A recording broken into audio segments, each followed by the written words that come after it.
maldenw aw ni sɔgɔma aw minnu bɛ yen n'aw bɛ k'an lajɛ sisan aw minnu bɛ Mali kɔnɔ Mali kɔ kan 5h17 an y'a ye tiɲɛnikɛlaw ye marifajugu obi u ye obi 2 fili ka bin ka te kan obi 2 ni ɲɔgɔn cɛ 11 minutes à peu près obi fɔlɔ filila ka ci kan daminɛ na ka détonation ba kɛ min ye katikaw bɛɛ lawuli sɔgɔma joona in na donc 11 minutes plus tard u ye obi yɛrɛ fili ka jigin mais heureusement pour le moment an ka cɛdenw kɔni sera ka wuli k'u jɔ u cɛ jɔyɔrɔ la an yɛrɛ filɛ kan kɔnɔ yan à peu près walasa ka se ka kibaruya sɔrɔ aw ye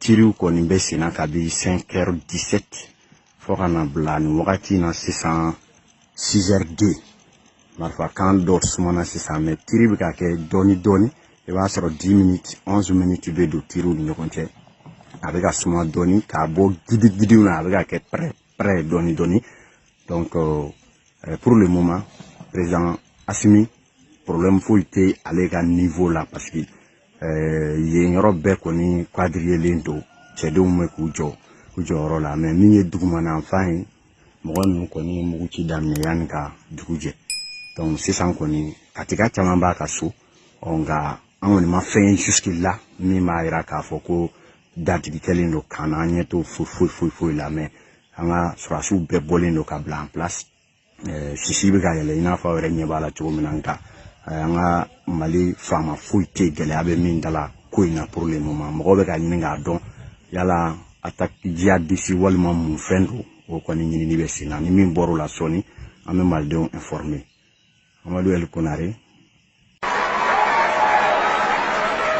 6 mois se sont déjà écoulés. Quel est ton bilan pour 2022? 2022 est une année décrétée comme l'année de la prospérité financière. Quel est ton bilan? Le dimanche 7 août 2022 à partir de 10h, au 14 rue de la Pointe, Noisy-le-Sec, aura lieu la première convention de la prospérité et de la percée financière intitulée La rencontre des futurs milliardaires. Peu importe votre origine, peu importe votre lieu de résidence, peu importe votre religion, votre présence et celle de votre famille sont obligatoires pour recevoir gratuitement le plus puissant parfum des Juifs destiné à changer vos finances avec l'homme le plus loin de sa génération, le général de Dieu à Tangana, Camille Marcosso de la Côte d'Ivoire. Contactez information 0033 760 15 07 50. Wow.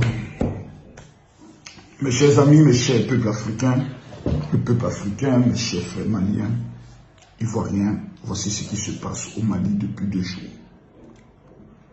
Hier, en nous réveillant, nous apprenons que des djihadistes ont commencé les différentes attaques au Mali. Je préfère retirer mes lunettes pour que on puisse parler droit dans les yeux. J'ai en même temps vu que depuis hier, certains blogueurs ivoiriens sont en train de commettre la bêtise d'essayer d'utiliser ces attaques dans le but de pouvoir démontrer l'incompétence du gouvernement malien qui s'est positionné dans un coup d'État avec pour premier objectif la sécurisation de tout le Mali. La situation du Mali est une situation très délicate parce que le Mali est un pays, je pourrais le dire, je ne peux pas dire bizarre, mais avec plusieurs territoires. Nous avons en 2015 les accords d'Alger qui ont permis à plusieurs groupes armés qui étaient au Mali dans le but de dire nous allons nous mettre ensemble en vue d'éviter de nous combattre entre nous, mais pour retourner notre force contre un ennemi qui s'appelle l'État islamique, qui naît à partir de la catastrophe que l'Occident crée au niveau de la Libye. Aujourd'hui en Libye, vous arrivez avec de l'argent, vous achetez des armes. Il y a des magasins à ciel ouvert pour acheter tout type d'armes dans le but de pouvoir frapper à n'importe quel moment et n'importe où. Donc le Niger, le Burkina, le Mali, le Tchad, et sans parler même du Nigeria, de l'autre côté, sont aujourd'hui en proie à ces voyous, ces bandits qui font croire qu'au nom de l'islam, ils sont en train de mener un combat Pourtant, ce sont des voyous, des bandits, des drogués, des trafiquants de drogue qui n'ont pitié de nommer pas le respect de la vie humaine. Ils arrivent dans les villages, ils tuent tout le monde. Jeunes, vieux, enfants, femmes. L'islam n'a jamais enseigné de telles pratiques parce que ceux-mêmes qui viennent tuer sont aussi des musulmans. Donc la question est de savoir qu'est-ce qui peut motiver de tels individus si ce n'est pas le diable, le démon et souvent la manipulation extérieure dans le but de pouvoir asseoir une certaine déstabilisation qui profite à on ne sait qui. Maintenant, il faudrait que nous puissions être honnêtes. Aujourd'hui, il existe des vives tensions entre le Mali et la Côte d'Ivoire sur le problème des 49 soldats ivoiriens qui sont actuellement détenus de façon illégale au niveau du Mali. Parce que personne à ce jour ne peut apporter un seul élément de preuve que ces hommes sont venus au Mali pour tuer le président Assimi, pour faire un coup d'État. Ce qui avait été présenté au départ par le communiqué, nous constatons aujourd'hui que c'est une grande incompréhension administrative où la Côte d'Ivoire se dit c'est à la MINUSMA que nous donnons des informations à eux de les transmettre. Raison pour laquelle que le président Ouattara dit, lui dans un premier temps, c'est à la MINUSMA et à l'Allemagne de répondre, c'est pas à lui de répondre. Mais les ennemis de l'Afrique sont en train de se servir de cette incompréhension pour nous diviser encore plus. Je constate aussi que certains blogueurs maliens sont en train d'entrer dans une erreur, et une grave erreur, en essayant de présenter ces différentes attaques comme étant des attaques montées de toutes pièces à partir de la Côte d'Ivoire. Ce n'est pas sérieux, c'est très méchant, parce que ce serait aussi dire que les attaques qui ont lieu au Burkina, c'est la Côte d'Ivoire qui est en train de manipuler. Non, ce n'est pas sérieux même de le dire, parce que ce sont ces mêmes groupes armés qui frappent au niveau du Burkina. Aujourd'hui, le Burkina Faso est en proie à ces mêmes attaques terroristes qui blessent le cœur des populations et qui fatiguent tous les régimes qui sont installés. Parce que des bandits qui ne portent pas des tenues militaires, qui viennent à des jets tardifs pendant que les gens dorment et se mettent à attaquer. Je me pose la question de savoir, on lutte contre ces personnes à comment?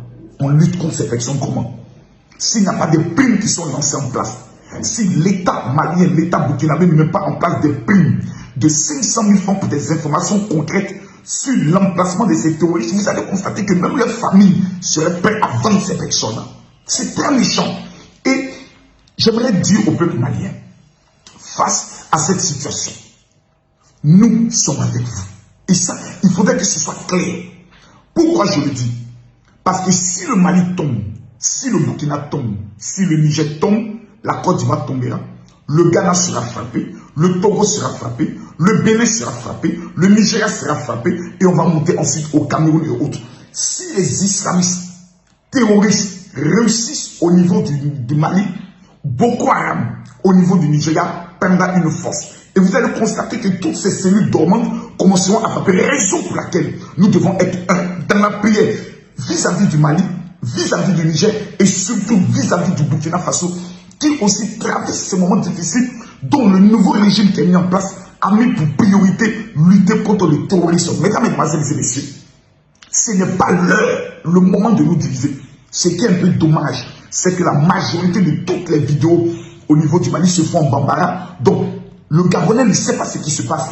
Le Togolais ne peut pas comprendre ce qui se passe. Et j'aimerais aussi demander, quand les vidéos sont faites en Bambara, il faudrait qu'à la fin, on puisse faire un peu la petite traduction rapidement, 1 minute, en français, pour que nous, qui soutenons le peuple malien, qui refusons que l'islamiste, les terroristes, l'État islamique puisse s'installer dans ces zones-là, nous puissions apporter notre soutien, que ce soit dans la prière, que ce soit dans les yakos, que ce soit dans les pensées positives, parce qu'actuellement, c'est de cela que nous avons besoin. Quand vous voyez de telles images,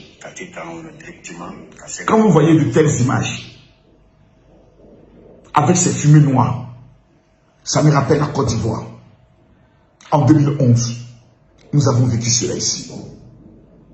Personne au monde n'a envie d'entendre un coup de fusil, un coup de kalash. Tout le monde a envie de dormir en paix, se réveiller en paix, vaquer à ses occupations. Peuple malien, que Dieu protège votre pays. Que Dieu élimine tous ces ennemis qui s'élèvent contre le Mali. Ça fait mal de constater de tels événements, de telles choses. Et s'il n'y avait pas existé cette petite incompréhension sur les 49 militaires ivoiriens, vous le savez bien, que tout le peuple de Côte d'Ivoire soutient cette lutte que vous êtes en train de mener au niveau du Mali. Et quand je dis tout le peuple, c'est pratiquement à 90%. Ce détail-là, évacuons-le rapidement pour nous concentrer sur l'essentiel. Et l'essentiel, depuis plusieurs années, pas depuis maintenant, les attaques terroristes au niveau du Mali n'ont pas commencé. S'il y a eu les accords d'Alger en 2015 si je me trompe, c'est parce que tout simplement, tous les groupes armés étaient fatigués de se combattre entre eux et savaient qu'un nouvel ennemi qu'on appelle État islamique existait et avait pris le soin de décider de déstabiliser tout le Mali dans le but de pouvoir installer eux aussi un califat dans le but de pouvoir perpétuer plusieurs attaques organisées dans plusieurs régions au niveau de l'Afrique. Ils ont échoué au niveau de, je peux dire, des pays arabes, en Irak et autres. Aujourd'hui, tout leur dévolu, toute leur concentration, c'est sur le Mali, sur le Burkina, sur le Niger, c'est-à-dire le Sahel. Nous ne pouvons pas voir nos frères maliens face à ce combat et nous taire. Que Dieu protège le Mali, que Dieu bénisse les Maliens, que la bénédiction de l'Éternel soit sur votre vie. Nous sommes chrétiens, vous êtes musulmans. Toutes ces religions parlent de paix, que cette paix puisse exister au niveau du Mali.